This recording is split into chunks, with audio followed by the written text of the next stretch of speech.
writing style because, like, Yeah. again, there are so many sci-fi and fantasy and horror and psychological thrillers, and I've had a lot of authors on this podcast, but like, I don't know. There's something about where in my gut, maybe it's my soul, when I just like feel like, oh my god, there's something here.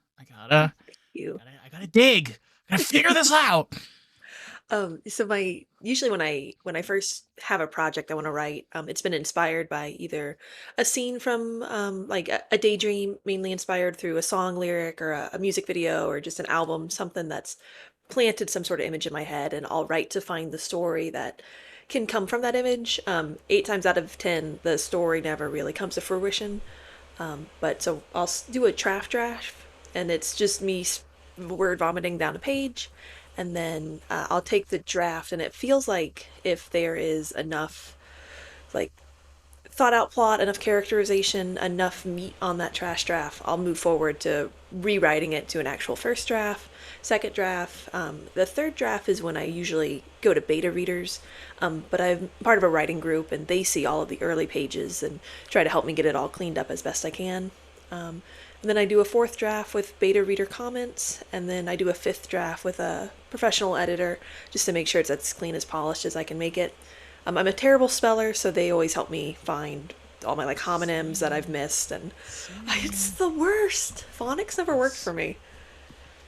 I it's interesting because I started writing music a few years ago, and what was really interesting is about like with writing music is that I found like you don't have to be perfect.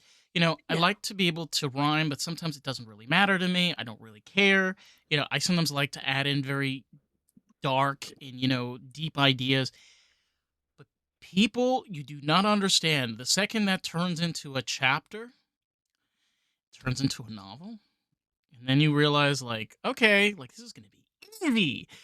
And then you're like 30 pages in, and then you start actually struggling because then you have Yeah. all of this. And then you got to start having to like structure the story. And then Hmm.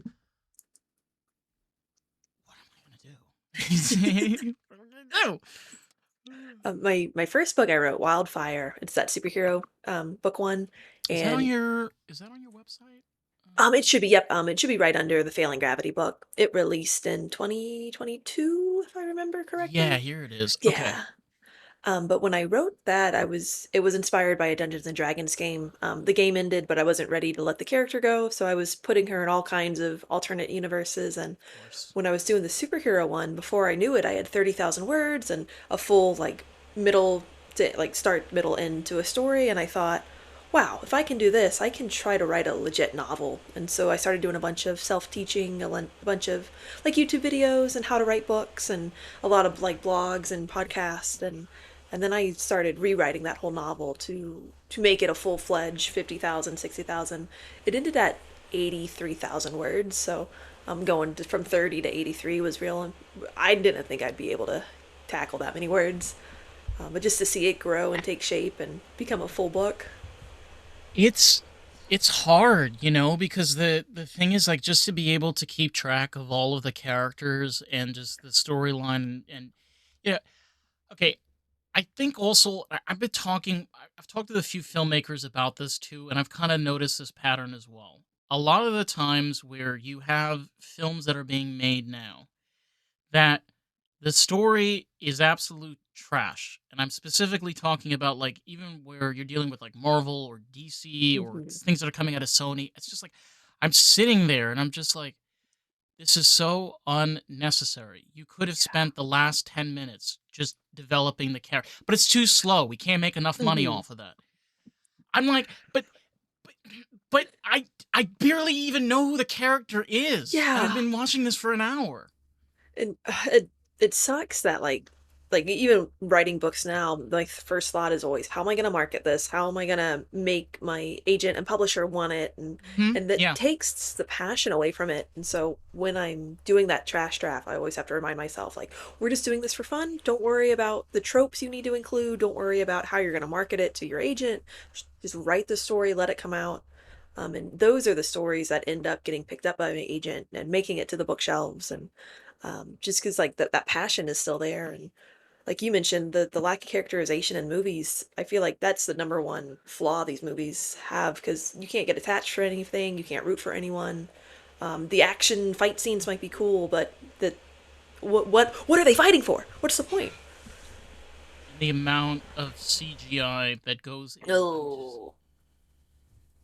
Yeah. I love computers, okay? I'm in the automotive industry and I love electronics and I love being that type of person that likes to do the stuff that everybody gets frustrated over. That's me. But one thing that I really do appreciate, especially with storytelling, right, is when you have a page and there's words, you have to be able to imagine all of the things in your head. Now, let's try to and I have had to learn to understand this, okay? These are stories. They're not supposed to be real. If it was real, it would be titled The Real Life Encounters of Abraham Lincoln. It's not the real life encounters of Abraham Lincoln. So when you take that and then you put it onto a screen, now it's you have real people. We've kind of veered away from animation, even though we made The Lion King and called it live action, even though it's still animated. But Oh, right, so you have that dynamic where okay, so you have live people, and again, this is kind of weird, even going back to the early 1900s, how practical effects and all these things kind of develop. Like, how do you take something that's not real and then make it look real and then film it? And you can see that early adoptions for a very long time of our history until like the 21st century, where most of it was practical effects. I because mean, you ever watch King Kong? Like, it looks like a man in a gorilla suit. it was a man in a gorilla It suit. was a man in a gorilla suit. Or Planet of the Apes is a great example. Like, chimpanzees do not look like that at all. Like, Mm-mm.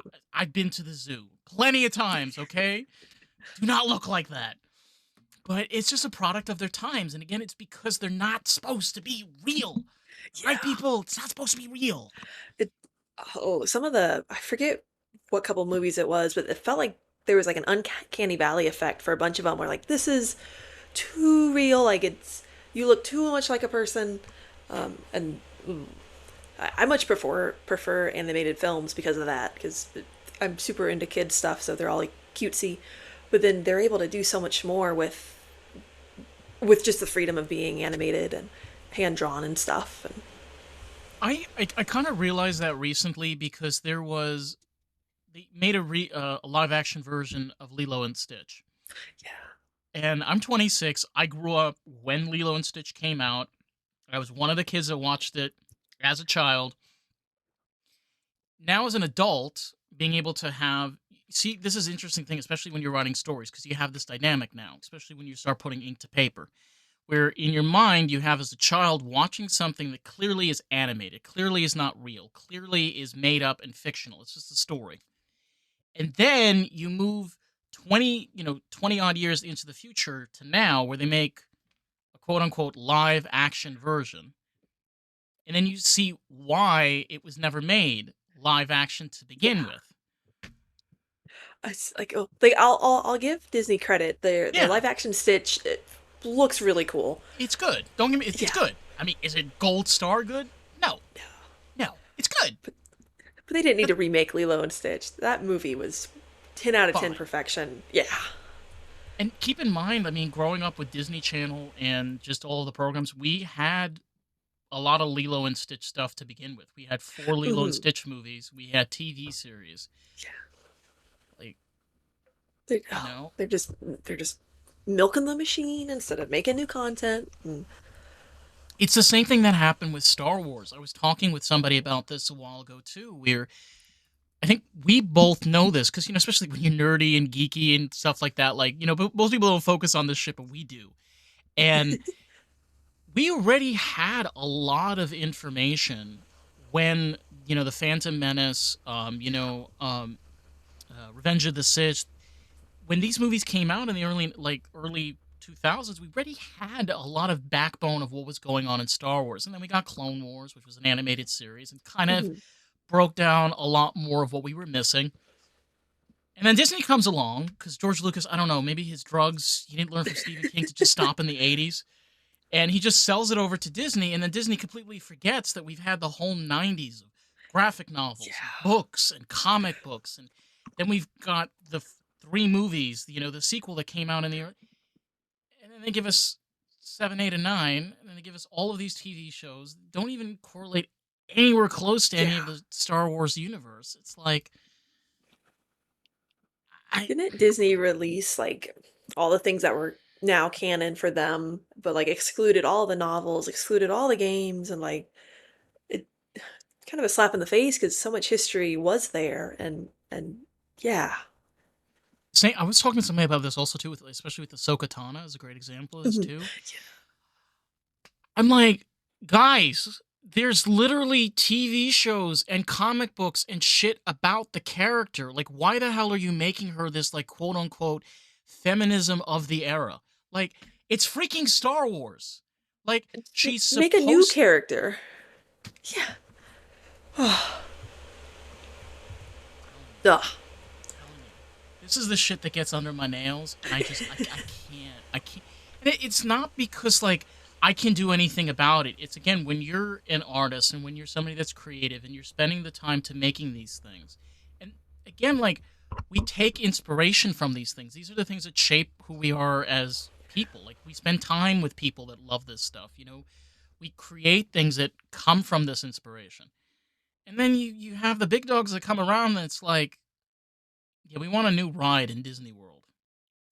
Yeah, but I don't have money to go to Disney World. Yeah, but we No don't no one care. does. We need a new ride at Disney World. I'm like, okay, but then you need to make three TV shows? Yeah, because then it correlates with the rides in Disney. I'm not making this up. This is literally No. what Disney has Oh. done. They've made three TV shows literally just to make three rides in Disney World and Disneyland. That's it. Oh, I would love to see the statistics for the people who, like, watch the show and they're like, "I have to go on the ride now," because there's I can't imagine that's a high number. It's, again, like you were saying earlier, which is really true. It's like getting in your head that, okay, when I write the story, I can't use words like transvestite. I can't talk about feminist rights. Like, I can't talk about gay things in my book because these are all things that are, questionable, and they get into gray areas. I'm like, you don't really have to mention they're gay. You could just have No. where the character just Just is. show them. Yeah. Yeah, yeah, that's it. Like, Yeah. very simple. You You don't don't need to mention it. You know, like it, the oh, I'm reading a book right now. I won't say it, and it's a very enjoyable book, but it is so heavy on the whole. Like, I'm oppressed because I'm a woman, and I'm not gonna let you forget that I'm oppressed because I'm a woman. But like, she's a total like butt kicker. She's super gorgeous. She's got all these skills, and she's still held down because she's a woman. And it's like I'm not buying it because you're showing me that you're not. Um, Do you know how many women I've had on this podcast that are artists and creators? I've done like over 200 episodes, and a majority of them were females. And they're mhm. all artists and creators and makers and doers. I sound like a Home Depot commercial. But but I mean, that's the point. It's like, I understand that there's feminism. I understand there's a movement. I understand, especially in the artist world, there's definitely this, male dominant stereotype. Agreed. However, there are plenty of women that shape their way within that, in very niche genres, especially like Mhm. horror. Um, like, we're in the 21st century. It's 2025, and we need to get our heads out of the sand and just realize, like, not every story needs to tell the tale of old time, Mhm. because we don't live in that time anymore. We don't live in the time anymore. We don't. No, we I mean, from like a I feel like and of course it's because like a bunch of old people are running everything, but it's such a fear of change and trying something different. Because like, "Oh, well, what if we include this in a book and we mass produce it, put it on the shelves, and it doesn't sell?" And we just can't take that risk, and it's but, like, the generation who is reading, they want those kind of books, they want those kind of materials, those stories, and I my head is in the sand on this, unfortunately. But I'm like, if we just give it another 10 years, let some people age out, get some new people in the like the marketing agencies and the book promotion world and movie promotion world, and because they'll know that the generation under them wants these stories because they probably wanted these stories growing up. And I think that's something that's really cool, especially with your writing style too, right? It's not something that's happened overnight. It's not something that, you know, You got that viral video on TikTok and then it just blew up. It stems from a lot of hard work, a lot of trial and error, a lot of figuring out who you are as a writer and what you want to put Mhm. on the page. And you know what? I think what made Star Wars and Star Trek and, series like Battlestar Galactica and Dune, and what do you call that? Mad Mad Max? Mad Max. Yeah. Mhm. The way that what made these stories so cool was just the implication of how the stories portrayed, even if there was politics involved, even if there was an evil against good. It's just I don't know. It's just memorable stories that strike humanity, they strike reality, they strike conflict, and there's no bias, there's no agenda, Mm-mm. there's no narrative, there's no, subliminal message like Coca-Cola, throwing that out every 3 seconds in commercials. Right. Oh. And the Um, examples you just gave, like I always feel like they're character forward first, and all the cool world building, all the cool politics that they show is in response to their characters' lives. And again, like a fight scene can be super cool, but if we don't know the characters' motivations, then why should we care about what they're fighting for? I think also something we as Americans tend to forget is the fact that a lot of other industries, especially when we're dealing with writing, like graphic novels, comic book in that stream, a lot of other nations do a lot better job than we do, especially when you're dealing with Korea and Japan. Because in their culture, they don't give a shit about any of these morals. It's like a Mhm. hero gets beaten and gets his hand or legs chopped off. End of Yeah. story. No regrown limbs. Now he's a crippled superhero. End of story. Hmm. And as Americans, you're like, you gotta like, oh my god, this is not gonna sell. Like he's no longer. And like in Japan, they're like, but this is the character. This is his struggle. This is his legacy. And you're like, okay, all right, calm down with the kaizen over there. All right, just calm down a little bit. But that's just the difference of just culture and society. They've Hmm. been doing something we haven't been doing in 40 years. Yeah, like I feel like a lot of books, there's no consequences for a character's action, or like No. they'll come out of like a knife fight stabbed, and like you should really let that rest. Like, oh no, it'll be fine. Let me go right back into the next knife fight. Like, Yeah, yeah. 4 knife fights later, you know. and Um, then drink a magic potion heals it all up. I But think one of the series that I really really love that came out of Japan, which I not mistaken was a graphic novel or a book, and then was made into the TV series, which was on Netflix, which was Alice in Borderland. oh yeah, You could I'm sorry, you could never ever have any Americans ever make a show like that ever. Period. Never. Guaranteed. mm-mm. It's just I mean it makes you cry. It makes you depressed. It makes you anxious. It makes you Mhm. question every sense of morality because it's not just a psychological thriller. It's an emotional thriller. It's I still like whenever I think about it, my mind just think about the person that wrote that, right? Like what were they struggling through? I don't even want to I don't even want to think about that because I can imagine whoever wrote that, they didn't really have a very probably didn't have a very good childhood. No, no, No. no. But I think that is something that's interesting about it is the fact that some of the most seriously fucked up and mentally insane people create some of the most amazing stories. You Mhm. know, I mean, I'm no, I'm going through all the patterns, but I mean, think about even somebody like Charles Kubrick. That name's not familiar for me. I think it's Charles. He was the one that made The Shining. Also Oh, 2000. okay. Was it? I'm so bad with names. You'll have to forgive me. No, I'm bad too. This is why, like, I like to like throw out, and I'm just like all over the place. I'm like, I know it's there's a cube in there. Stanley Kubrick. That's the name. Stanley Kubrick. Stanley Mhm. Kubrick. And let's be very honest with ourselves. Like, the man was freaking insane. I Yeah. mean, he was a nutcracker. I mean, he was a lunatic. But throughout his craziness, he was able to create some of the most surreal, most avant garde films that we have.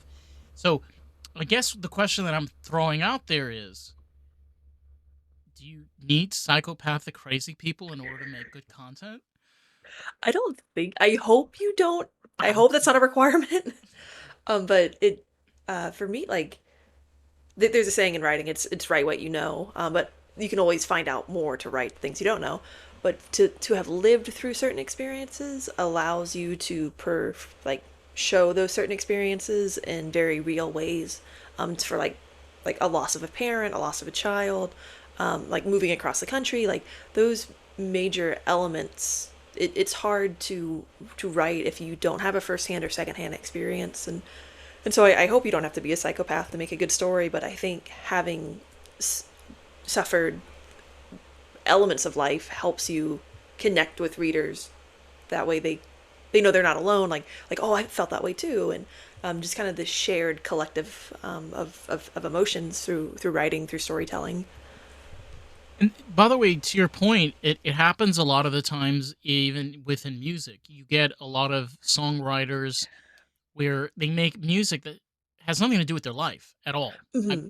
and like great example of like talking like within the realm of like hip hop and rap, you got the Beastie Boys, which they created amazing songs and crazy amazing albums, but they were a bunch of rich kids that grew up in cushion lives, never really had any trauma or hell to begin with, but yet Hmm. they wrote songs about partying and doing drugs and growing up on the streets, and it's like, but they didn't go through any of those things. So to your Yeah. point, you're right. Like you don't necessarily need to be like crazy. You just need to be able to put yourself in there to be able to write it. Like you gotta, Hmm. I guess, almost act the part in order to play the part. Does that make sense? Yeah. Yeah. Yeah, that makes sense. Okay. All right. Oh, but it's just it's wild in so many regards because we think of it as just as a story, but it's not. Like there's so many things that are coming in order for that to be even made. Like I know I was talking to you earlier about even with you and your with you writing your own stories, and obviously you've written a bunch of books, but I'm sure they didn't start out the way that they finished. No, they never do. And like I feel like I never know the importance of why I wrote a book until like 6 months after it's released or it's been picked up by the publisher, and I really get to sit with it. Like, why did I tell this story? And it baffles me that like I didn't realize why I was writing it during the writing, but looking back on it, I can be like, oh, yep, that does make sense because I was thinking about this and I was doing that, and it came through these pages, hopefully without me like with a big neon sign, like the theme of the book is this. I think not trying to get too heebie jeebie or too Oh, you're sci-fi fine. out there, but I think that a lot of these stories, okay, if we want to get into that realm, could actually be real. Okay, in the sense where I don't know, I've thrown this idea out for a long time where it feels almost with like I have this too, like because when you start writing, it's very odd. It's almost like you feel like something's flying into your brain and you start getting these like visions and these like Yes. sentences, and it feels as if like you're in that person's shoes even though Mm-hmm. they're made up. They're not, you made this up, it's not Yeah. real. And then all of a sudden you're like, you look at the what you just wrote and you're like, this doesn't make any sense. And then you rewrite it and then you're like, oh, that's right, because it was supposed to be written like this. Mm-hmm. It's so, I don't know, it's like almost spiritual in the sense of like, Yeah. are we just writing stories from parallel universes that exist Ooh. amongst ours? For the my superhero novel, the main character is Abigail, and whenever I feel a little down or a little like I can't do this, I always think like, what would Abigail do? She can do it. I can do it. So that makes me over the moon that maybe in another parallel universe I am Abigail. You don't Yeah. know. You don't know. Don't know. You don't know. But I think that's something that's really fascinating. Have you ever read or watched The Man in the High Castle? No, no, Do you know anything about the story? I do not. I'm a Okay. terrible reader. No, no, it's okay. I only watched the TV series, so you're okay. So The Man in the High Castle, I forgot the one who wrote the book, but it's a parallel universe as instead of us winning World War II, we lose the war and the Ooh. Axis power wins. So It's very bizarre because what basically happens is in the United States, it becomes the new Reich. That's what they literally call it. And then there's Mhm. the neutral zone, and then there's the South Pacific states. So the US gets split between the Japanese on the west and the Germans on the east. Yeah. And okay, spoiler alert, because I don't think anybody over here is going to be watching this. But basically, the premise of the story is where the Nazis figure out a way of like crossing the barrier and going into different parallel universes. Their Okay. idea is basically to take over other Earths and like Nazi terraform. Um, I mean, the story is just bizarre in so many different directions, but that to me is something like who the hell would ever think about that? Who would ever want to Right. think about the Nazis winning or the Russians winning the space race or them winning the Cold War? No one wants to think about that. But then somebody actually like takes the time and writes a whole story about it. You're like, Ugh. woof, woof. Wolf is right. I can't oh my gosh, like, even if, like, the end of the game is that the main cast of characters can, like, overcome it and, like, undo it or whatever, could you imagine just having to think about all the things that would have changed if they had won? Like, just all, like, the evilness and darkness in the world? We would be smelling burning bodies every single time we drive on the highway. Oh, yeah. Yeah. Like I know that's like a very surreal thing to think about, but yeah. Like you Oh. you get diagnosed with cancer, they're cremating you alive. Mhm. Oh. Yeah, there's no because you're not pure. You're no longer Yeah. pure. It's like Oh. that's what I'm saying Oh. is like just to think that that could have actually been our reality is just Frightening. mind-boggling. And that again, that's like ideas of like even Alice in Borderland kind of portrays. Like you literally take yourself out of reality and you put yourself in a world where you have to stand there and watch people die in front of you. And then if you don't win the game, you die along with them. And then you have no idea where Mhm. you even go. And then you meet all of these wonderful people and then they all start dying in front of you. Like Ooh. that is so far from reality. Yeah. But people eat it up. They love it. They love violence. They love playing it. They love reading it. They love experiencing. They love putting themselves in that situation all the freaking time. It's like, don't go down the basement. But I want to. Oh, Don't go I can't down. I can't watch horror movies because I get freaked out for too long after them. But some of the older slasher ones I can handle with all the lights on, of course, and they are so dumb. Like, why would you go to the scary basement? Why would you go to the woods? Why would you walk into that barn? Just get in your car and leave. That's honestly why I personally like comedy horror over Mhm. regular horror. Like, especially series like Scary Movie Yeah. and Scream. I I even if it's been like years since these movies come out, like you sit there and you just laugh your ass off because obviously people are getting killed in these movies, but it's a comedy, it's a parody. Like I don't remember Mhm. which scary movie it was. I think it was the second one or the third one. I'm paraphrasing, but there was a scene where they had security cameras in the house and they were like scared shitless of like going around. So they're like watching these security cameras. And then the cleaning lady in the house, she I don't know, thought there was like demons or something. She slaughters a chicken. She's spraying blood everywhere. She's opening up a cross. She's spraying holy water all over, and they're just looking and they're like, "Damn, this lady's crazy." He's sitting there. But that's what I'm saying too. Like I know what you're saying. It's like you get too anxious and giddy, and you're just like, I can't. I can't. This is too much. Like give me just some fun, you know? What Right, a dumb cartoon. yeah. Yeah. Yeah, watching, while what's his name? The coyote getting his head hit by an Oh, anvil. Yeah, he's like Wiley. yeah, he's like "Beep." He like steers up and then like bam. Oh, I love Looney Tunes. I do I just too. watched Scream for the first time like 2 years ago, and it became Really. one of my favorite movies just because of how silly it is and how, It's not real like, at all. it's Like the not real, blood is yeah. fake, the knives are all fake, everything's fake. Mhm. So, oh. They didn't do anything to make it real at all. You just like see a person like ah. You see like it kind of retracts, and just goes in like Mm, eh. You just fall on the ground and you're like, okay, yeah. all right. They cut like 2 seconds later and the guy walked off the stage. But Like, wait a second.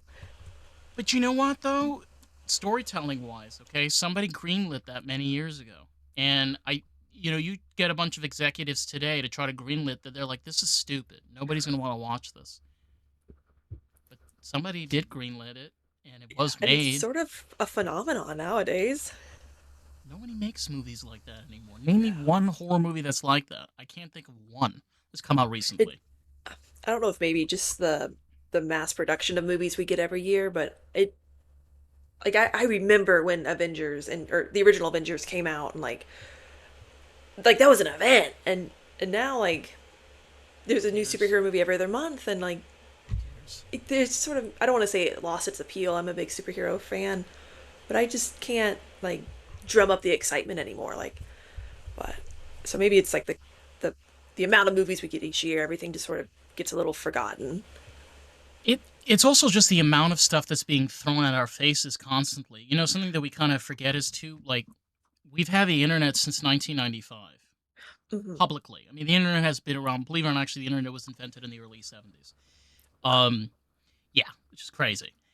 But what that basically has done, where there was a time where you were kind of limited based on your community and your surroundings. You had a record store, you had a recording center, you had an electronics store. You had people that you would talk to. Quentin Tarantino has talked about this a lot. He said that video rental stores used to be a place that people used to get their entertainment and find out what their entertainment was. Because you would go in Ooh, there and you'd have your three kids, and you're like, I don't know what to give these kids. And then the guy would be like, oh, what does your kids like? Like, oh, they're like yeah, superheroes.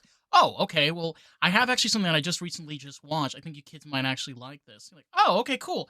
You see what I mean? We went from yeah, that to now you just got some random guy named Tom. Like, hey guys, so I just watched MCU with Gabrielle, and we had an amazing time. Like, we went from that 30 years ago to this, which yeah. is It. I wild. mean, it's so easy to communicate nowadays, but I feel like we've lost a sense of community. We've lost a sense of community and even like being able to understand of like how people have been able to experience entertainment. Yeah. It's talking to people and exploring new things. Like there are things that you have watched that another person hasn't. Like Hmm. we've been talking back and forth, and there's things that Yeah. I've seen that you haven't seen. You know, and just that in and itself allows people to be able to explore new things. But the second you start throwing TikTok and Facebook and Instagram reels with all these Yeah. quote unquote movie and TV reviewers, and it gets really watered down. Yeah. Or like so many times I will hear the same opinion over and over again, and it makes me have that opinion even without having ingested the product, and I hate that because like I should be able to inform my own opinion. I should want to go and see the movie, read the book, but I've just heard two or three negative comments like, "Oh, well, I'm not gonna like it then," and I feel like I've lost that need to acquire that opinion for myself nowadays. Because like I don't think I'm gonna go see the Lilo and Stitch movie just because of how they changed the ending, and I was really excited to see it. And She didn't need to go to college. she didn't need to go to college, or she could have went in state. And the thing that pissed me off the most is the fact that they changed Ohana. So they literally changed the meaning of the phrase, which I literally have freaking tattooed on my arm. Which, Oh, oh, mhm. So the phrase was supposed to be Ohana means family, and family means nobody gets left behind or forgotten. They yeah. changed it to Ohana means family and nobody gets left behind, so Can that the they kids can today? have her go off to college. Because otherwise, if they had the full phrase, it wouldn't make sense for the story. And Yeah. then the way that they corrected the fact that she goes to college is obviously spoiler. You're not watching this thing to watch movies. Um, they had where he basically opens up a portal so she can go from her college dorm back into their house. That's how they Okay. that's how they solve the problem of her going to college. So there's even not a consequence for her going to college. No. Everything's all nice, tight, and bowed up at the end. Okay, let's let's let's discuss the elephant in the room, okay? This is clearly a way of trying to force this feminism quote unquote movement on people, all right? Just because you have two sisters that lose their parents and they're living in Hawaii, even though keep in mind this movie came out 20 years ago and Hawaii was still extremely expensive. Hawaiians are different than other states, very similar to Mhm. how Puerto Rico operates, where communities take care of each other. So if somebody's struggling or if they lose loved ones, even though it's very high cost of living, people try to come together and try to help out, which was kind of the message that was the original Lilo and Stitch movie. Yeah. And then this movie they kind of made where, well, she can't take care of Lilo and, social services are involved and she must go to college in order to continue her profession. But that's not Hawaiian culture. They keep forcing Mm-mm. Hawaiian culture throughout the movie, but like in Hawaiian culture, if somebody like that is struggling, the family comes together regardless of college, regardless of jobs. That's such a big thing to miss. It is. Oh, Keep throwing out Hawaiian words and ohana and like great that you did your research on the Hawaiian language, but that still doesn't you could have done a justify. little more. Yeah. Oh, And oh, the other thing we were talking about too, which I totally agree with you, where animation kind of plays a better role is I love CGI, but when you try to bring these characters to life with these CGI models, like even with the Lion King, I don't that Cannon Valley effect. It's yeah. just why does his eye look like a freak? Like the new Lilo and Stitch, like the alien. I forgot their names. Oh, oh my gosh, Pleakley and Jumba. They they look creepy and Yeah. weird and like Oh, ugh, I ugh. saw some stills of them, and they just looked like wet and sticky. I can't get that image out. And the original series, like I don't know, they were kind of weird looking, but they were kind of Mm. squishy and kind of Yeah, they were fluffy. endearing. Yeah, they were Yeah. fun, and they were not the villain. Okay, like he was not the villain in the original series. I'm sorry, I'm going on this tangent. Like You're good. Let it out. this is my childhood, man. It's on your arm. It's on my arm. Like this is gonna be on my arm when I'm 70, man. Like my grandchildren's gonna be like, "Why do you have a freaking alien on your arm?" You have to show them the original. Like, no, no, no. It was from this one, the cool one. The cool one. It's like not the original, not that this West Side Story, like the one that came out in '61. Like what? There was another one. That's the thing too, by the way. Like there's so many stories that they keep on just rewriting and Oh my rewriting, and then god, rewriting poorly. you know how many Stars is Born we've had? Like seven. Mm-hmm. Can you imagine if like you wrote your book? Because I know you've written like a bunch of different series. Like, can you imagine if you wrote your character the same story but seven different ways? I w- I'd walk off a bridge. I would get so sick of it. Oh. Like if, like, I mean, my first book was my first book, so there are some issues with it, with like plot points and like a few things I could have explained better. So like if I had to rewrite it one time, that would be fine because I could clean up and make things make more sense, shine some light on some things I had forgotten at the time. But two, three, four, like I would feel ashamed as a writer. Like I would need that many rewrites to make that story tell what I needed to say it. I think what we're trying to get at, and what I'm trying to get at, is what happens, especially now with sci-fi writing. Okay, is because we're no longer in the 20th century. There is this old timey notion of where, well, we got to make it with the times, because in the 1960s and 70s we can kind of like fantasize and romanticize about the year 2000 and the year 2025 or Hmm. 2017.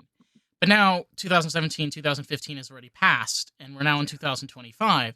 So Star Trek, of course, needs to have more female representation.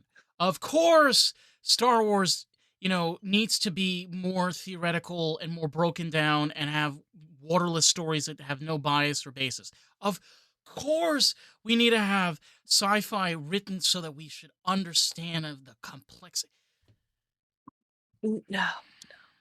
This I is love big word sci-fi because like I don't need to understand it. I just need to like flux capacitor. What the hell does yeah, that mean? I just don't care. It's just flux capacitor, right? oh It's it, that's the beauty of sci-fi writing. Is it's fantasy. It's you know imagination. It's going beyond our understanding of reality.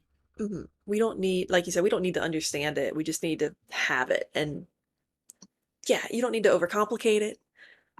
Oh, But do you know how many nerds on YouTube have the conversation about how the Millennium Falcon actually goes fast? It's a movie. Okay, it's a movie. All right. I don't know. George Lucas figured out that it's cool to maybe have some lights. That they go hyperspeed. I don't care. oh They my they just god. zip through space and voila, they're at Tatooine. Cool. That's all I need to know.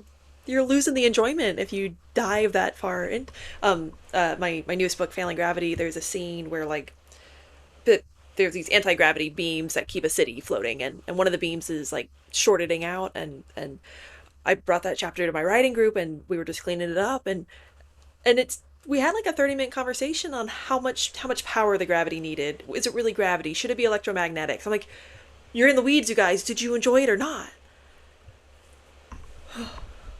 So I feel ya. Does anybody explain them how you had the floating city in Star Wars on a I don't think planet? they ever did. No, because we No. don't even know how it works. We just know it's a flying Just city on accept a it for the planet. story. That's Yeah. it.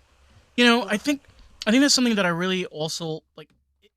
I'll be honest, it's hard to watch through these. Okay, like I'm not gonna lie, the 1930s, especially with sci-fi films, like especially those avant-garde and black and white films, they're Hmm. very artsy. Very weird thing to keep in mind. Like until about the 1960s, a lot of sci-fi was just music and drama and art. Hmm. There really wasn't a storyline. Like even Metropolis doesn't really have a storyline. Like there's some lines, but that was different because you're kind of as the viewer, you're watching this and you're kind of building the story in your head, which I Hmm. think was kind of the idea and notion that they were having in the 1930s and Yeah. 40s and 50s, Maybe 60s. maybe 60s. They had a little too much LSD and psilocybin in their system back then because, whoa. Whoa. Think about it though. Look at the Yeah. 60s and all the shit that came out of that era. I'm like, I don't know what you're smoking, but I want to share some of that because Let me see what you're seeing. I mean the amount of think about also like I know you love superheroes. Think of all the superheroes we got out of the 60s, Yeah. like the Silver Great Surfer. heroes we got out of the 60s. And Silver Surfer was this. Oh my I god, think so. I'm gonna get this wrong. I'm gonna get this wrong. I guarantee you. From I feel like such a fake fan because like I read comics all the time, but I know next to nothing about the overworld of it and all the history. And year. Okay, what year was the Silver Surfer? it would have been with the Uh, Fantastic Four. I think that was the 80s, if I'm not mistaken. Oh my god. But that's what I'm saying too, though, is like there's so much history with all of this, right? Like, if you tried to put on a piece of paper right now all of DC and Marvel's comic, like their superheroes and their villains, I think you'd have enough pages just like your new book. Like you probably have like 300 pages. Yeah. 1966. Yes. Nice. You Yes, I knew. got that You right. knew. I knew it. I knew it. Phew. It's hard to remember dates, I like yeah. it's so hard. It's like damn. Well, even like superheroes will break down into eras, and even like trying to keep those straight in my head, like I'll mix and match. And I know the last 10ish years pretty okay, but I feel like anything older than the 90s, I'm just twiddling my thumbs, like, oh, I know that name. It's hard because you like I was talking about this before. You take characters even like Deadpool. Okay, Hmm. Deadpool in the '90s was a little ahead of its time. Like I think if most parents knew what Deadpool was in the '90s, I don't think they would be giving it to their kids. So No. that's why like when it came out in the like recently a couple of years ago, people are like, "Oh my god, this is amazing. Like this feels modern and fresh." It's because it was written very much ahead of its time to begin with anyway. Hmm. You know what I mean? So it's Yeah, like, and they yeah, trusted the audience so much to be able to like piece things together and accept new realities. And like at home, me and my husband would always say, like, let nerds make nerd films because they're your intended audience. So bring it down to that level, and then if it's if it's good with them, it's going to be good with everybody.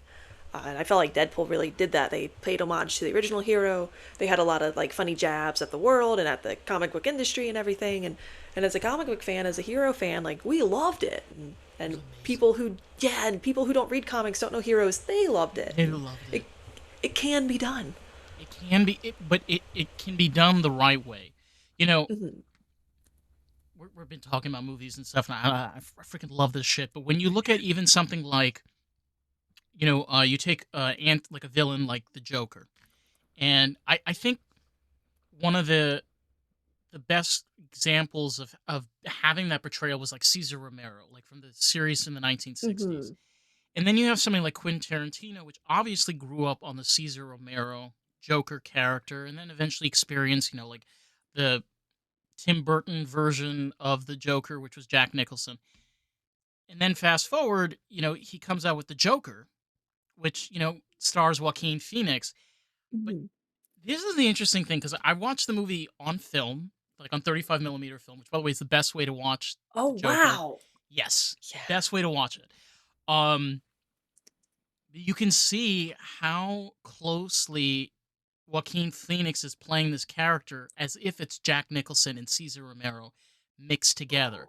The psychoness, the campiness, the Hmm. cringiness, all of that's tied into one because you're taking somebody, right? We were just saying that is an artist and a creator and is a nerd and is geeked out and has loved this shit for many, many, many years and is able to bring that into film Hmm. through that lens, not a marketing lens, not MCU, not numbers, not any of it.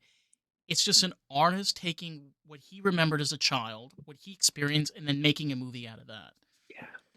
Oh, that is so Amazing. cool to think about. Oh my god, that movie was. I'm not gonna lie. I think Deadpool and the Joker is by far the best super like anti-hero and like villain stories Yeah. we've gotten in the 21st century so far. My favorite thing when like my family and people were like seeing the joke, like, oh, it just made me really uncomfortable. Yeah, That's the whole point. it's Yeah. supposed to make you feel uncomfortable. Like people don't remember like Cesar Romero was very scary to kids. Hmm. Very scary. Like I even remember my uncle telling me that, he remembers as a kid growing up in the 60s that the second Batman would come on and the Joker was up, he would just turn it off. He couldn't handle it. It was just too freaky. Oh wow. Think about it. Like try to watch one of the episodes from the original Batman series with the Joker and you're just Hmm. going to sit there and just like cuz he's weird. He's He is weird. and like keep in mind like it's also the 60s, so people were a little, especially like Cesar Romero was not a very good guy to begin with. And there's a lot of touchy and feely, and there's stuff that's going on, Hmm. even though it's filmed and was put on television. You're like, I don't think that's appropriate, but it's a kids show. Right. But it's So it's gotta be '60s. okay. Yeah, it's gotta be Oh. okay. But you don't have people doing that stuff anymore because again, it's not PG. It's not part of the times. It's not socially acceptable. It's not true to the character. Nowadays, no. Nowadays, people are so scared to upset anyone. They can't. I feel like everyone's in such a tight little box because, like, oh well, what if I say this? What if I do that? And what if I wear that? And I hope as a society we can branch out of that and get away from this fear of upsetting people because I mean, no matter what you do, someone will always be upset about it, and you can't please everyone, and so like, you just got to be okay with that. And as long as you're not hurting nobody, you should be able to do whatever you need.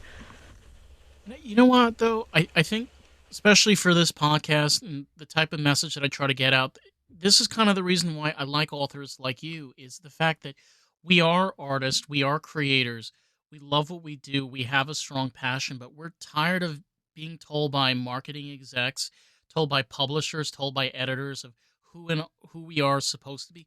Don't get me wrong. I think some marketers, some editors, some publishers, they're some of the most amazing people. They are Hmm. creative in their own sense, even if it's numbers or analytical thinking.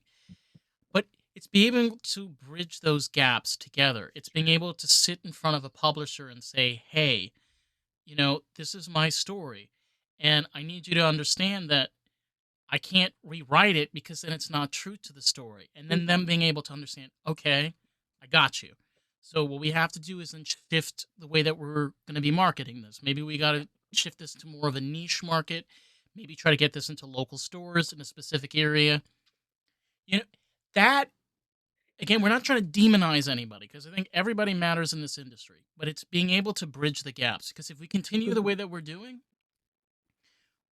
movie theaters will die, the Yeah. entertainment industry will die, and it will be replaced by a very digital, very much what we're doing right now. Mhm.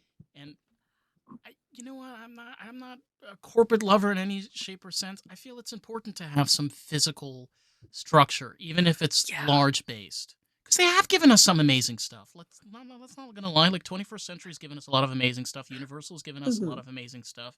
So is Disney. It's just they've kind of forgotten why they were successful to begin with. Yeah. The oh, I'm very fortunate. The my agent, my publishers, they're very like they see the vision I want and they help me get to where I need to be in order to show it, in order to say it. Right. So I'm very fortunate that I've got them in my corner. And you know what though? That just showcases a way of being able to, like I said, being able to bridge the gap. Mhm. It's they're not writers. Okay, they're not. They're not writers. I guarantee you, try to get them to write a freaking letter. There's going to be more mistakes on there than you can ever make mistakes.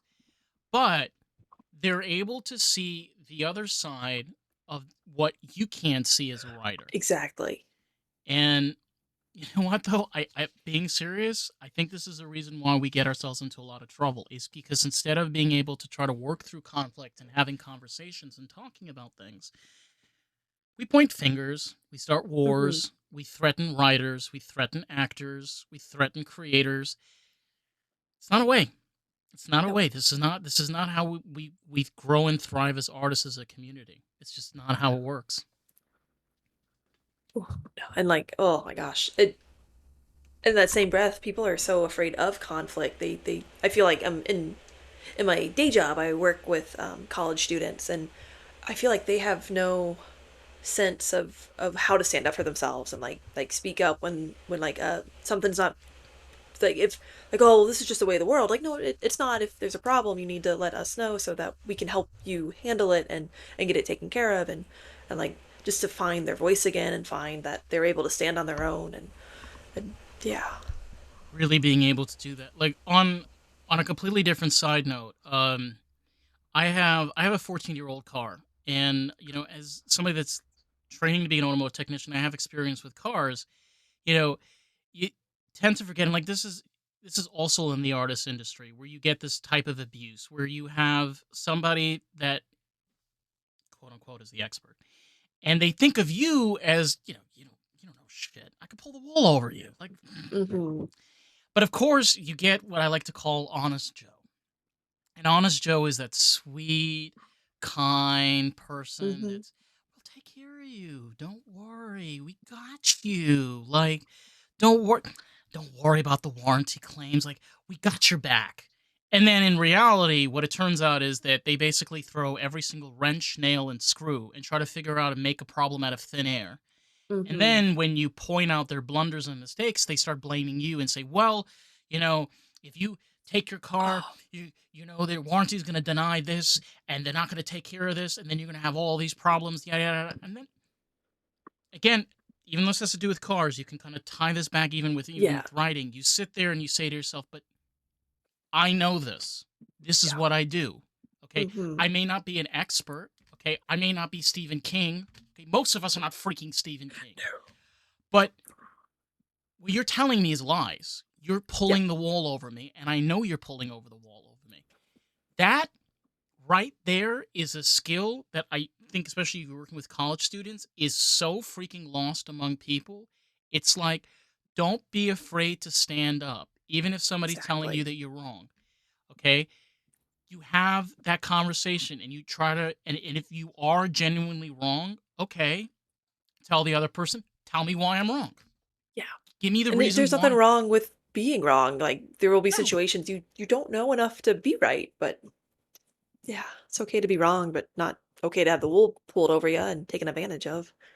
you need to be able to be comfortable with conflict because the reality of it is, and I'm going to be very serious, like, again, a lot of artists, I think, even such as ourselves, like, you need to be able to have that other avenue and be able to financially to stay stable. Mhm. But if you cannot stand your own ground, you are going to fail personally. Like, it's not about creating numbers, it's not about being a huge superstar. It's you personally. You will never, ever be able to grow as an artist. You will always be stuck as, I'm sorry to be that man, but you're going to be that guy that's on that bass guitar, all right, in that bar for 29 years, and that's all you do. I mean, it's a great Yeah, career, but you could do better than that. Oh, come yeah. on. The being comfortable with conflict is such a great, yeah, and to, Right? yeah, and to, I know, like, growing up, if there were ever, like, not, like, massive problems, but, like, my parents allowed me to fail, and if I had to figure out something, they wouldn't swoop in and take care of it. They allowed me to figure it out on my own, they allowed me to fail, they allowed me to ask questions, and I feel like that's lost because it that takes more time to let kids, to let people figure things out on their own versus someone who knows just to come in, swoop in, take care of it for them, and then they never learn how to problem solve. They never learn how to ask questions and how to sit with failure and not let it crush you. Because I see that. I feel like I see that a lot. But Especially people my age. Like, I'm not trying to give any form of judgment or anything of that, but you see a lot of not being able to stand on your own 2 feet. yeah. This idea of notion, and again, I'm not trying to be criticizing of YouTube and social media influencers. Like, kudos to them, but my God, you got to be able to get out of your head out of the ass. Like, literally, get your head out Hmm. of the ass. Because you got to be real with yourself. You need to be able to have some discipline in your life. You need to be able to have some Yeah. structure. You need to have some financial stability in your life. you know I trust me, like, I crave to be creative and passionate all the freaking time, but you gotta be able to balance this shit, man. Hmm. You can't just be like, well, I'm gonna be the next John Lennon. Um, Ah, not happening. no. Just I not hope you happening. do, but I just no. No, no, it's Or not. there are so many times, and like I even fell for this when I was little, or little when I was like graduating college. If like I wanted to be a rock and roll journalist, and I applied to one music magazine and I got denied. I'm like, well, that's it. I'm never gonna be a rock and roll journalist then. And to understand, like, you got to work into it. You've got to work those small gigs first. You got to do things that might not be 100% what you thought they were in order to get where you want to be. I mean, I feel like that's lost too on today's youth. Like, cause so many, like, I know someone who, like, where they're at and their job, they have so many kids entering the field. Like, oh, I want to start where they're at, and like they're 30 years older than you. You can't just take that CEO job. You got to work. You got to climb the corporate ladder, I guess, is what I'm saying. It is. And even, for example, in my avenue, right, where I'm in vocational school training to be a technician, and I literally had to put myself through 12 months of this crap just so I can be put into a 12-week program with a manufacturer. Oh And wow.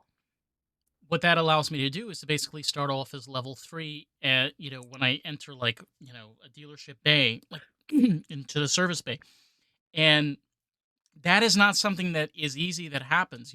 They're trying to cram in 3 years of information in 12 weeks. You know what I'm saying? We Hmm. like to take the short road for a lot of different things, but what we forget is, what are the costs to be able to do that? It's your sanity, it's your mental health, it's Hmm. your physical well being, it's your social life, it's everything combined. Yeah.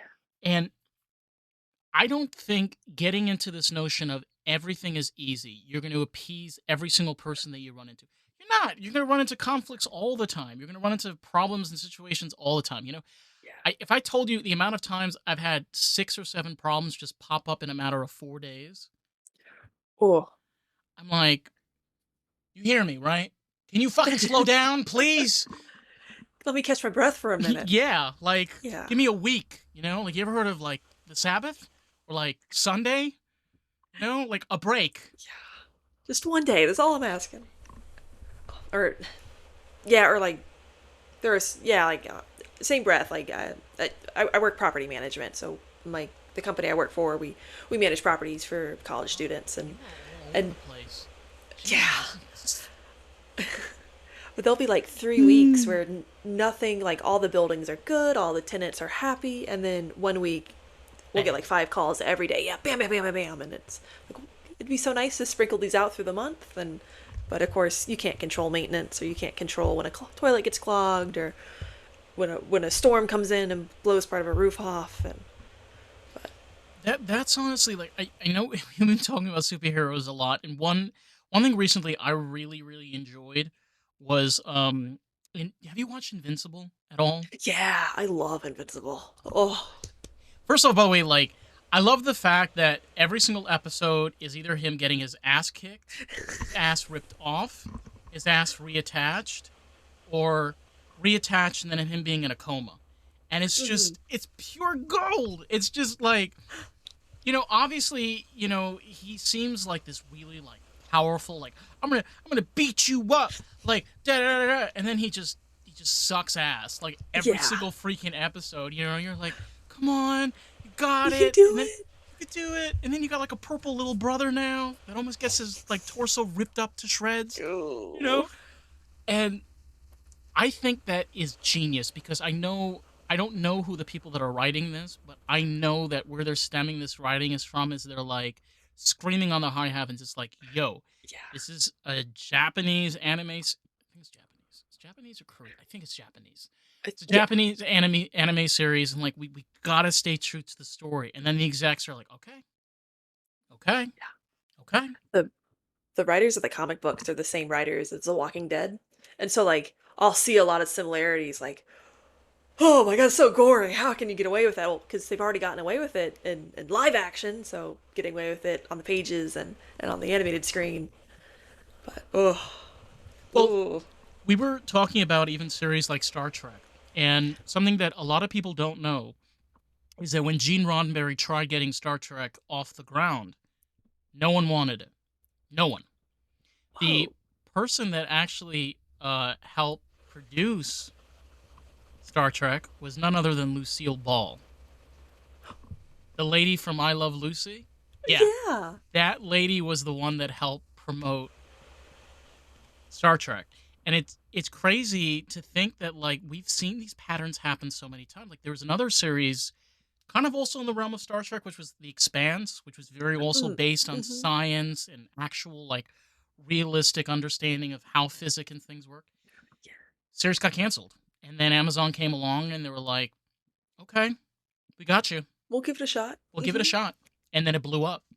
It blew Yeah. up. So that's what I'm saying though is like when you have that message, you have that story, and you're just like, yeah, but nobody's gonna want this.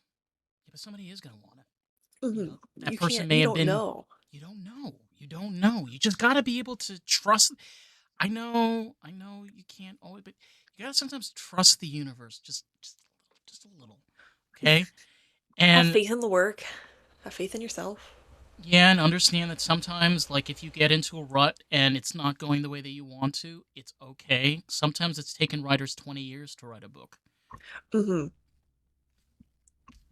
It's just Oof. how it is. And the and I don't think it's taking you 20 no. years to write I I it. d the joke, my husband works second shift, so we don't see each other in the evenings, and so, like, I have all this free time at night, and so that's where I get a lot of my writing done is while he's at work, and we don't have any kids right now, we just got a cat and a dog, and once the dog gets walked, he's pretty content with laying Isn't that around, and isn't that though technically having kids? Because I yeah, I mean, oh my god, I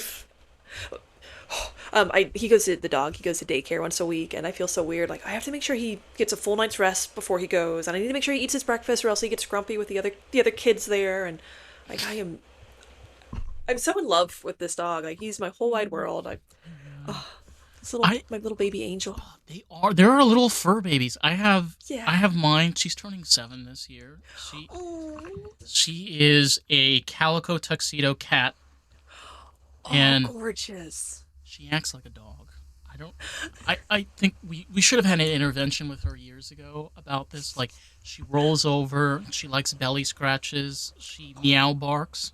If anybody's not curious what meow barking is like when they do the meow meow meow Mhm. meow. Yeah, that's meow barking. Oh, And I just like I think to myself, I'm like, oh my god, am I this crazy as an artist that I literally have a cat that is also messed up in the brain that thinks it's not a cat? No, no. When we brought the Mm. dog home, our cat was about a year and a half, and so we joke that Lilo the cat raised Mojo the dog, and he'll sit like a cat, like he's always got a little leggy out. He'll lay on the back of the couch like she does. Like he'll do the whole like lick the paw, rub the ear thing that she does. It's like you were raised by this cat, and so Now you're a it's cat. You're not a now you're a dog. cat, a You're a little cat cat. dog. Oh my god, that is a great series. I cannot believe Oh, we cat dog. Alone in the Damn. World. God, That was the era of those cartoons, was I don't think will ever be insane. beat. Or, Courage the Cowardly Dog. Yeah. Ed, Ed and Eddie. And so many things on those shows you could not do today, and just like the topics, the jokes, and I don't know if that's why they are so great. Is because they pushed those envelopes. They weren't afraid to upset anyone, and It's hilarious because we complain about drag queens reading to first graders, but yet we jeez, yeah. forget about the fact that in the 90s, kids were watching TV shows with sex jokes from the Rugrats and the Thornberries, Hmm. it, like full on sex jokes. I And mean, just Ren and Skimpy as a whole, and we all turned out fine. you all turned out fun. I mean, we're, we're okay. We could be better. We could be better. There are a few moments, I'm sure. But it's so weird because the 90s had a lot of problems, okay? And we can kind of you've got a lot of baby boomers that go, "Oh, back in the day, the good old days." I'm like, "Yeah, yeah, yeah. Okay. Relax. Just calm down." The 90s though is different cuz I feel like the 90s was like the final frontier until like we enter the 21st century where like it's just hell just broke loose. It's like, "Yeah, make porn films." Yeah, okay, just slap on PG-13. Like, okay, they're showing yeah, who cares? Just put It's PG-13 on. It's fine. Just get it out there. Oh, lesbians kissing and then making out and having orgies. It's fine. We'll just it's call it fine. a yeah, we'll just call it a romance movie. It's fine. Just having just a bunch of band members walking up on stage completely naked with no bra on. It's fine. It's There's kids in the crowd. fine. It's fine. The It's parents said fine. it's okay for them. That was the 90s. That was the 90s. It was Oh, just a free for all. It's just like, yeah, yeah, yeah, it's all good. it's all good, you Oh, know? if only we could go back. But I don't know. I don't look. Obviously, like there's a lot of consequences that come with that. Of course, like over sexualizing things, Hmm. making people more in tune with being more materialistic. But it did happen. It did happen for a good 15, 16 years. And then all of a sudden, 2010, 2000, around there, like 2010, 2011 came around. Hmm. And then, I don't know, just everything just started to People got change. scared. Yeah, and I, it's such a weird example, but like if you're gonna drink, I'd rather you drink at home. Like, I feel like we were exposed to all of that as small adults, and we were fine with it. Like, we didn't need to like. There wasn't a taboo to it. There wasn't like a an evil thing for it. Like, it was like, Yeah. oh, that's just normal. Okay. Yeah. Oh, yeah. Yeah. An animated character with a big ass. Like, okay, It's fine. fine. It's fine. Yeah. To be honest, like I grew up also with the Powerpuff Girls, and I never like noticed any of the sexual or subliminal messages. Hmm. There were a lot. I mean, especially Yeah. like watching some of the episodes now, I'm like, damn, How did that? Buttercup, can you relax, please? Like, How, God, how'd you get away with this? yeah, like how many more wedgies do you need to give? Like, Jesus, you know? But as a kid, you're watching it, and like obviously it's a cartoon, and you're just zoning out, and like, this is just what we did as kids. Hmm. You're not thinking about that stuff. You're just like, haha, that's funny. And then you make like that sexual joke in school, and then your teacher like, gives you detention because you're Yeah. yeah, And you're like, okay, I won't say that in public anymore, or yeah, around adults. or around teachers. At least they got Yeah. me in trouble. But I don't know. I think at the same time, like kids today are way more aware than they ever have before. Like Hmm. I've been around enough 5 and 7 year olds where they start asking questions about like sexuality and life and importance. And I'm like, you're five. You're five. Yeah. Chill out. We'll talk about it We'll talk about it when later. it's appropriate. Yeah. But these kids just seem so aware and so absorbent of like even the old stuff. You know, you'd see some of these kids like even though they're like smack dab with iPads and tablets and stuff, but they're watching even cartoons and things from the old. Why do you think they had a re-spin off of the Pride Family? Mm-hmm. Because there were a lot of people that were watching the old series and they were like, "Wait, what?" Oh, we can redo this and make more. Yeah, Yeah. yeah. I mean, it's not as good as the original, but No, no. no. And I remember clearly that I used to have to wait up late, like really late, to watch the Pride Mhm. Family and Kim Possible. Like it was like Yeah. 11 or 12 o'clock at night, and you're just forcing yourself to stay like awake, Do and you're little just cheek slaps and like, I you're gotta just know like what I gotta happens. know what happens. And that was I don't know, like that was something that was really inspiring, especially as an artist growing up. It's because you see the stories and stuff, and there's no they don't make sense. They're not. There's no there's no morality. There's no nothing. You're having fun. You know, you're just Mhm. having fun, and I I feel like that gets lost the second you start throwing categories and labels and bandages. It's like you gotta let kids be kids. You gotta let adults be adults. You gotta just let the art speak for itself. You know, and I think that's very Mhm. true with your own books. Like, would you ever want somebody to take your story and then say, "Well, we need to make this more appropriate for our audiences"? I'd be like, but it's fine for its audiences. That's you trying to force it to a different group, to a younger group. Like, in the superhero books, like I like to tell like if parents come with kids, I like to tell them like I think like 15 and above is fine. That there's some curse words in it. It alludes to two characters having intercourse, and like you don't see it, but like it definitely happens. Yeah, Um, it's on the yeah, but side. It's on like the sound it's line. on the sign. Yeah, but it's like if you want me to rewrite it to be kid friendly, then you're losing a lot of elements that made the book what it is. And You it's like you know, it's fine to wait. It's fine to wait. not everything is made for everyone. You know, that's the thing that we kind of get lost to. It's where when you're making a story, it's like, yes, it is important to obviously, like, you know, if you have this business, you know, the revenue and market share and how it will like gross well in movie theaters and on streaming platforms and all of this stuff, especially even when you're writing of like, you know, how well you're doing on Amazon. Oh, it's got picked up by Barnes and Nobles, yada yada. Like, oh, it's Mhm. in the stores. But I think what gets forgotten the most is, and I think this is also why Invincible was really successful, is it's a niche market. Yeah. The same way that the reason why the indie and the underground scenes is flourishing is because again, like there's so much information that people just kind of stem to a niche. They're like, Hmm. what's new and weird? What's something that's kind of like local and gritty? Yeah. And then voila, we got you, Jordan. I'm local and gritty. Local and gritty. Oh, but that's something that you only get if you're true to yourself. Hmm. It's only something that you get if you're not trying to force a narrative or you're trying to fake a character or a persona or a Yeah. personality. Yeah. There there were times when like after my superhero trilogy was out, I was struggling like what do I write next? And I tried writing what was popular like oh, okay, dragons are really big. Let me write a dragon book. And it wasn't true to who I was or and it wasn't true to my writing and like oh, Faye's really popular and like I tried to write that and again it wasn't true to who I was and what I was feeling and a story that I felt I needed to tell and it wasn't until oh, sorry You could. um it's my blood sugar alarm.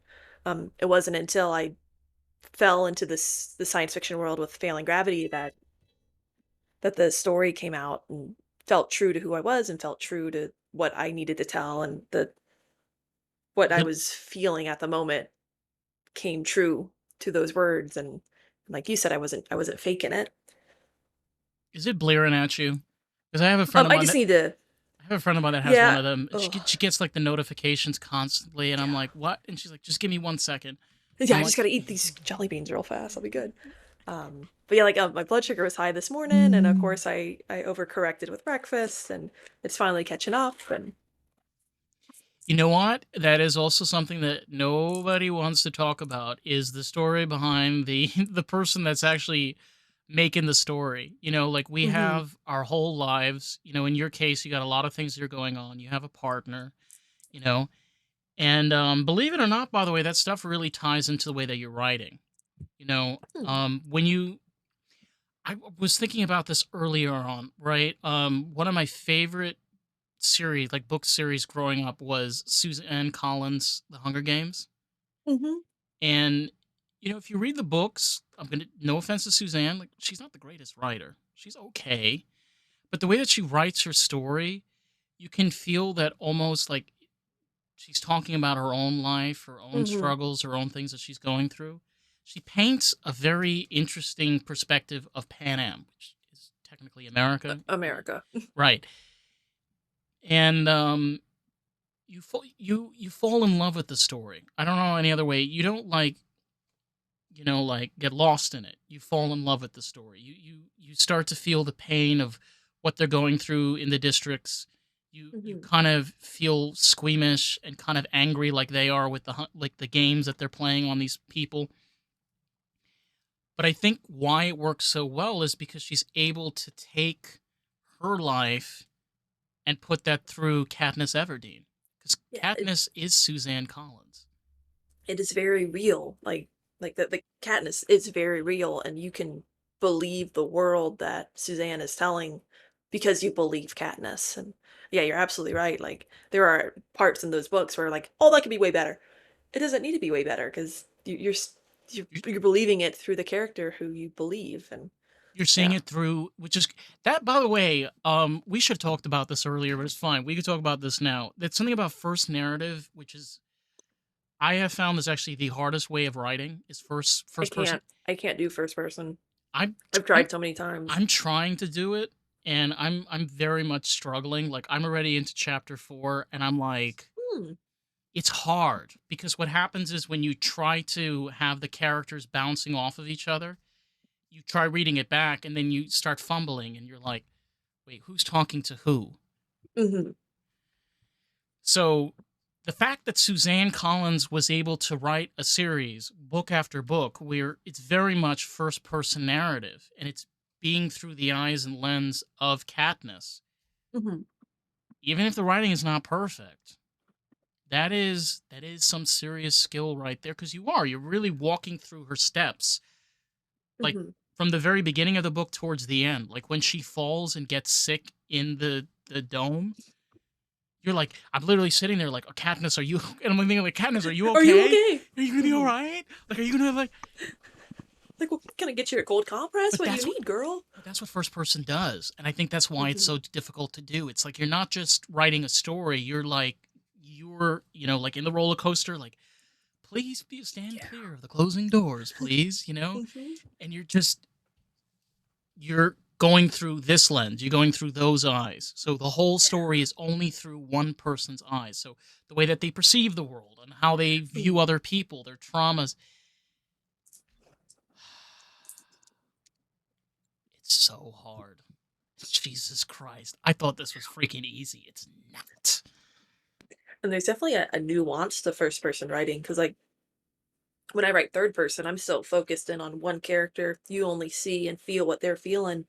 But just like being able to separate myself from the character I'm writing, like, w- I fear that if I wrote first person, I wouldn't be able to make that separation between me and the character. Like, it, I feel like we would stumble into each other. Like I would have to become this character for however long it took to write this book, and if I if I made the character too much of me, or versus if I started adapting too many characteristics from this character I was writing in my day to day, like I would just fear I wouldn't be able to make that separation between myself and that character. And whereas like third person, I can like like close the door on them when I'm finished writing. Like, yep, okay, I'll see you tomorrow. You do you, I'll do me. Moving on to the next person. Yeah. But Yeah, and I think that honestly it's not that it's difficult to do, but like you said, it's being able to take a break. Because what Mhm. happens is, especially when you're trying to create the story and you're trying to create this narrative, if you have to constantly fixate on this character, like again, which very much is how Hunger Games is, because the book is very much around Katniss, the entire Mhm. all three books. So I think there's now two other. I haven't read the new books. But what happens in your perspective is where you can be able to shut the door and then move on to the next chapter, and then focus onto different elements of being able to build the story. Everything comes with its pros and cons. Even we're talking about with writing, it comes with even film, or even with music, or even with art. When you have that lens perspective of it being told by one character, you lose a lot of elements. That's the con, because then you can't you can't really describe characters too often, because then it's kind of, can you imagine that? It gets Like, repetitive, yeah, it it gets gets boring. weird. It's like, and I bumped into Marshall, and Marshall is 5 feet tall, has black hair, and weighs about Yeah. 185 pounds. It's like, how do I know that? How do you, yeah, like, are you Yeah. telling that to Marshall, like, right in front of him while you're talking to him?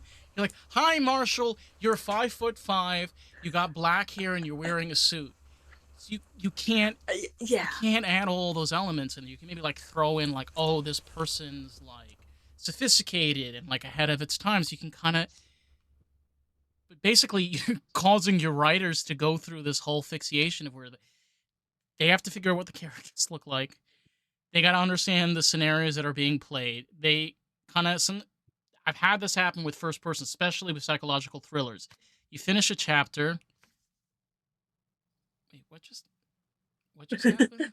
Wait, why did she get off the train if the chapter before said that she went off the train 2 months ago?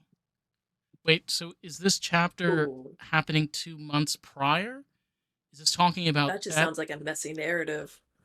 But they do that in psychological thrillers to Mhm. throw you off. And that's sometimes where they do the narratives where they go from chapter to chapter, even focusing on characters, to kind of allow you like, oh, and then as you kind of deep in, and again, that's being able to be patient with the process of the story is the Mhm. reason why they brought this up is because they're having a psychological break and they're reliving the same Mm. events over and over again. But you have to be able to trust yourself that I trust the author and yeah. Ooh. I think what we've learned, especially in this past hour, is it's not easy to be creative in any form of the sense. Like you could throw as many pieces of paper into a typewriter, but I promise you right now, you're going to struggle. Mhm. You're gonna have to allow yourself to fail, allow yourself time to rewrite and discover what works, what doesn't work. When you mentioned the character descriptions, I love the comparison. Like if character A only wears blue, they can compare that to character B who only wears red. And I always find like that's an easy way to to describe what characters look like without having to like list all their facts out real fast. Like, oh, well, so and so's hair is straight and blonde and very different from mine, brown and curly hair. And that way, like, you're able to show off your main character and how they compare themselves to other characters in their universe. And, if that makes any sense. No, it does, and sometimes it's nice to be able to have where you can have where people can develop their own interpretation of the characters. By the way, like one thing that really hits hard, especially when you start describing characters, is you run into blocks. Great example is like we talking about tons of different series, like Harry Potter is a great example of it. J.K. Rowling is a great writer, but one of her biggest issues is she is so detailed with her characters that Hmm. when it's come to portraying them in live action, like in the movie series and now they're making the television series, it's really hard because we clearly know what Severus Snape looks like from the books. We know Hmm. what Hagrid looks like. That's why when we got the new Dumbledore in the Order of the Phoenix, we were kind of Hmm. like, what? Because he That's not doesn't right. he doesn't look he's not described like that in the book. Like Chris Columbus actually got the real portrayal of Dumbledore in the very first like the Hmm. two movies. So that's the thing about the double edged sword. It's like we're you can be like J.K. Rowling and you make these incredible like 7 book series and you're so detailed with your characters. The second that you go to film portrayal or television portrayal, you're fucked. Yeah. The and I had an author tell me once, like, it doesn't matter how you describe a character. Your reader is going to picture them one time, and that's how they're always picture them for your whole book. So if like so don't be upset if they don't see the character as you saw it, because their mind's going to picture all those details differently. And so I try to hit like major, like, okay, eye color, hair color, build, if there's a feature like a scar or a blemish that's really important to them. But the rest I kind of leave up to the reader's interpretation, because they're going to do that anyway. Yeah, and the truth though, it again makes it very hard for it to be adaptable. Like we were Hmm. saying, it's weird. Again, you know what? There are a lot of artists that don't like collaborating. That's fine. Hmm. But, if you constantly have this thing in the back of your head where, you know what, I'm doing my own thing. I don't want to collaborate. I don't want to share. This is my thing. Like, fuck you. Like, I'm going to do what I want to. Don't get me wrong. J.K. Rowling is very successful, and I think she's a Hmm. fantastic writer. But this is what you run into. She's not the only Yeah. writer that suffers from this. It's where I think it's so important as artists to remember is like we're not alone, man. We have other people that will back us. We have other people that will inspire us. We have other people that we can connect with. But Hmm. the second you start limiting that, especially with our own writing, and I kind of want to wrap this up with this, you you lose the message. Like you said, allowing the audience to be able to create their own version of the character, allowing other creators to be able to make film adaptations or TV adaptations or maybe a graphic novel. I don't know. Just throwing ideas out there. Hmm. Why limit yourself? Why not allow Yeah. other people to be able to share the work that you love and you're passionate about too? I would be so honored if an artist, like, this is how I picture your characters. I'm like, oh my gosh, like, I even if they're not like 100% how I picture, I'm like, that's totally fine. I would be so honored. Yeah. It's just being able to, like, again, get out of your head and realize, like, yeah, I get it. Like, it's a very long road. There's a lot of hurdles and obstacles, but there are other artists out there. And the more that we push away other people, especially in our industry and in entertainment, the more we get lost, the more that we get Hmm. isolated. And then I don't see any fun with that. I think some of the most incredible art projects are the ones where you have different peoples collaborating together and making those Hmm. realities. And like the idea you might have might be incredible to you at that moment, but being able to share that with other people and hearing the feedback on, like, that's like I mentioned, that writing group I'm in. I'm so fortunate to have them just to be able to spitball ideas and create together. And Getting all those yeah, pieces just together. Like, yeah. seriously, you know what? Like, telling you, like, this is again the thing that I love about podcasting too. It's not just being able to talk to people, it's being able to collaborate, it's being able to Hmm. share, it's being able to experience things, you know? And you know what? Kudos to you. I think you've been able to really do that well with your writing. You've been able to Thank create you. a series that represents you. And you know what? The more people that you can collaborate with, the more podcasts, the more artists, the more creators, this is how we survive, especially in this generation. Hmm. Well, we got to rebuild those communities that were kind of lost in those early internet days. We have to. And you know what? Like, I'm doing it virtually, but we still can do this in all forms of different ways. Hmm. Um, I wanted to ask you before we finish up because I know you've got all of your books detailed on your website. Yeah. Where can these wonderful people find your social media, Yeah. your website? Maybe some new things that are coming Yeah, out. some goodies. Like you mentioned, my website is jordanskellerauthor.com. You can find me on Facebook, Instagram, and TikTok, all Jordan S. Keller Author. I do post more to Instagram out of all of them. There's a message feature on my website if you have any questions. I'm also a host of the Everyday Writer podcast, so if you're a new writer looking for some advice, we'd love to have you. All of our episodes are little short information bits that me and my co-host Crystal McQueen, she's also an author, have used to get our books ready for publishing. My newest book, Failing Gravity, came out in May. It is a cyberpunk love letter to the band Bad Omen's album, The Death of Peace of Mind. And then you can find Nice. my books on Amazon. You can request them at your local bookstore, and you can also request them at your local library. Yeah. Yeah, it's awesome. You know what? Like, you get those people like, I don't know where to find this stuff. Hey, Jordan just told you where you can find it. I'm sure you got It's plenty of very simple. options. And seriously, thank you so much for coming on and sharing your story. And seriously, Thank you so much for having me. come on. It's so great to nerd out and geek out and just be a bunch of freaks for a good hour. Hell yeah. And just to have like common ideas and non-common ideas, and you can, yeah, just be able to share, be a person, and not fear that you're gonna upset anybody. Yeah, like bring the BLT and the roast beef sandwich together. I promise you, delicious. It's gonna be delicious. I mean, bacon on anything's perfect. Oh yeah, 100%. You throw bacon and sausage and eggs and cheese. Oh my. Ooh, yum. Make you hungry for lunch. Me too. Seriously though, thank you so much. To anybody out there, if you want to check out more of the podcast, you can find us at Lost in the Blue Pod everywhere and anywhere you can find us. Regarding Jordan, if you want to make it a little bit easier to find stuff, I will leave a link in the Substacks. But click the button. Click, click, click. So with that, catch you next. All right, peace out.